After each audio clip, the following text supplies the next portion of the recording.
یو سلاتین تیم ویدیو قرار بهتون بهترین افزونه های VPN کروم رو آموزش بدم. لطفا قبل از اینکه ویدیو رو شروع کنیم دکمه قرمز رنگ سابسکرایب رو بچک کنید. بریم که داشته باشیم. Let's do this.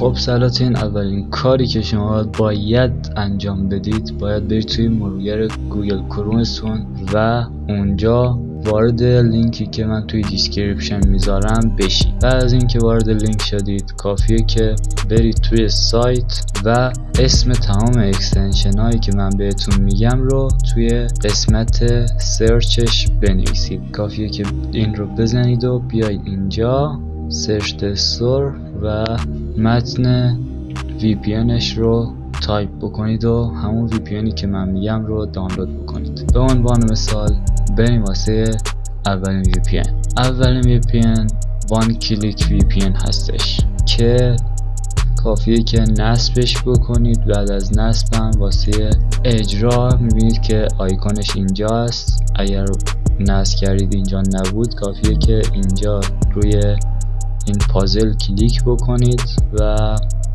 روی این گزینه پین کلیک بکنید تا وارد این قسمت بشه. خب بعد از اینکه روش کلیک کردید کافیه که روی تنها سروری که داره همین سرور هست کلیک بکنید و وصل بشه. بقیه سرورها هم داره، این که آلمان و ایتالیا، ولی اونا پولی هستن، پس به این نکته دقت داشته باشید. خب این VPN از نظر من رتبه 8 رو داشت، پس دقت داشته باشید که از پایین به بالا میریم، یعنی رتبه 8 بود، حالا میریم واسه رتبه 7ش که از نظر من این رتبه. VPN بعدی هم این VPN هستش که کافیه که همین متن رو سرچ بکنید یا هم لینک های همشون رو واسهتون توی دیسکریپشن میذارم. آره اینجوری بهتره، لینک همه VPN ها رو توی دیسکریپشن میذارم تا راحت روش کلیک بکنید و برید دانلود بکنید. خب این VPN هم رو هم که نصب کردم کافیه که توی این قسمت میبینید که آیکونش اینه، اینجا میتونید سرورش رو انتخاب بکنید و این رو بزنید تا به VPNش متصل بشید. حالا من چون نتم یکم قطع و وصل میشه به خاطر همون نمیتونم VPN ها رو روشن کنم که کانکشن فیلد نوشت و ارور داد. VPN بعدی رو هم که داریم VPN لایفتایم فری VPN هستش که شما این رو هم نصب میکنید و بعد از اینکه نصب کردید توی این قسمت میاره که اول باید زبان رو انتخاب بکنید. زبانش رو به عنوان مثال من یه فارسی میذارم و میبینید که باید اکانت بسازید و بعد از اینکه اکانت ساختید و اینجا وارد میکنید و بروز رو میزنید. بریم واسه VPN بعدی. VPN بعدی هم زنمیت هستش که من خودم خیلی استفاده میکنم و سریع به اون مکانی که میخوام متصل میشه و خیلی از مکانها رو هم داره. کافیه که اینجا کلیک بکنید و بعد از کلیک میبینید که اینجا آموزشش رو میده که این آموزش کلوز رو بزنید و روی این قسمت کلیک کنید تا وصل بشه و اینجا میتونید سرورها رو انتخاب بکنید که مثل این که فقط همون دو سرور میتونید وصل بشه. واسه متصل شدن هم میبینید که گفته افزونه های دیگه ای رو باید دیزیبل بکنم که بتونم از این استفاده بکنم، پس باید برید توی منیج اکستنشن و اون رو حذف بکنید. بریم واسه اکستنشن بعدی. اکستنشن بعدی هم تاچ VPN هستش. تاچ VPN هم یعنی خوبیه، میبینید که 7 میلیون یوزر داره و 4 و خورده ستارش پرشه، بهش نمره دادن. یعنی خب این VPN هم کافیه که اینجا بزنید نصب بکنید و این آیکونش هستش، میبینید که کانکت رو اینجا میزنیم و سرورهایی رو هم که داره خیلی هم به همشون بتونید وصل بشید و میبینید که به چند تا کشور مختلف میتونید وصل بشید. این مثلا آلمان بود که بهش وصل شد. میبینید که اینجا سرعت رو هم نوشته و اکستنشن خوبیه. حتما از این اکستنشن استفاده بکنید. بریم واسه افزونه بعدی. خب افزونه بعدی هم بروسک VPN هستش. میبینید که 4 میلیون یوزر داره و کافیه که نصبش بکنید. نمرش رو هم که میبینید یوزراش دادن بهش، این نمره است، کافیه که روش کلیک بکنید و میبینید که این اکستنشن هم باید که بقیه اکستنشن ها قطع بشن تا بتونید از این استفاده بکنید. واسه این کار روی فیکسیت میزنید و این تیکا همه باشه و دیزیبل میزنید و حالا میگه که میتونید استفاده بکنید. کافیه که استارت VPN رو بزنید و تمام.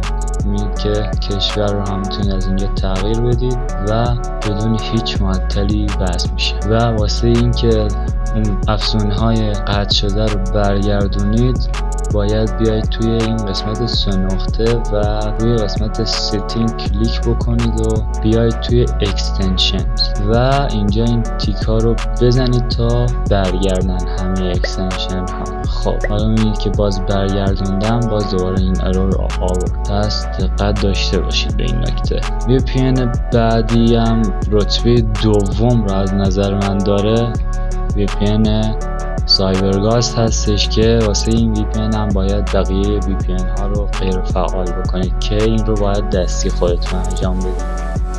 خودش خودکار این کار رو انجام نمیده. پس به این نکته دقت داشته باشید و کافیه که روش کلیک بکنید و اینجا میتونید سرور رو انتخاب بکنید که چه کشوری باشه. میتونید به این 4 تا کشور وصل بشید و کشورتون رو انتخاب میکنید به عنوان مثال آلمان و روش کلیک میکنید و بعد از 2-3 ثانیه سریع وصل میشه. اینم از نظر من رتبه دوم راه خیلی خوبه، حتما استفاده بکنید از این VPN. بریم واسه افزونه بعدی. خب افزونه بعدی هم این افزونه هستش که اگر شما این متن رو تایپ بکنید توی قسمت وب استور میاره. حالا من لینکاشو گفتم میذارم، بس دقت داشته باشید. و این VPN هم میبینید که 2 میلیون یوزر داره و نمره‌ای که یوزرها بهش دادن این ستاره هستش که 4.75% ستاره پر شده و میتونید که اینجا پایین هر اکستنشن همه اطلاعاتش رو پیدا بکنید. میبینید که اینجا ورژن و آخرین آپدیت که سایزش، حجمش چقدره و لنگویج که زبانه، نوشته 48 تا زبان به عنوان مثال که زبان ها رو میاره و کاری که ما داریم اینه که نصبش بکنید. کافی نصبش بکنید. بعد از نصب این افزونه هستش. واسه این افزونه هم شما باید بقیه افزونه ها رو دیزیبل بکنید. اینه که دیگه هم دیزیبل شد و کافیه که روی این علامت کلیک بکنید و متصل بشید. حالا اینم مثل این که 3-4 تا کشور رو داره، نه اینا هم هستش 5-6 تا هستش که میتونید شما بهشون متصل بشید. کشورهایی که میتونید رایگان متصل بشید. کشورهای زیادی داره که اونا رو باید نسخه پولیش رو تهیه بکنید که ما با نسخه پولیش کار نداریم. پس کافیه که روی همین کشورها کلیک بکنید. به مثال آمریکا، شهر مثلا ویرجینیا، کافیه که روش کلیک بکنید و بزنید کانکت و کانکتینگ و VPN is on. تمام شد و رفت. خب دوستان مرسی که این ویدیو رو تا آخر تماشا کردید. امیدوارم که از این ویدیو هم خوشتون اومده باشه و واسهتون کاربردی بوده باشه. اگر این ویدیو واسهتون کاربردی بود حتما ویدیو رو لایک کنید و چنلمون رو هم فراموش نکنید. حتما سابسکرایب کنید و دکمه نوتیفیکیشنش رو هم آن کنید تا از ویدیوهای بعدی ما با خبر بشید و بیایید اونا رو هم تماشا کنید. خداحافظ تا ویدیوهای بعد. See you.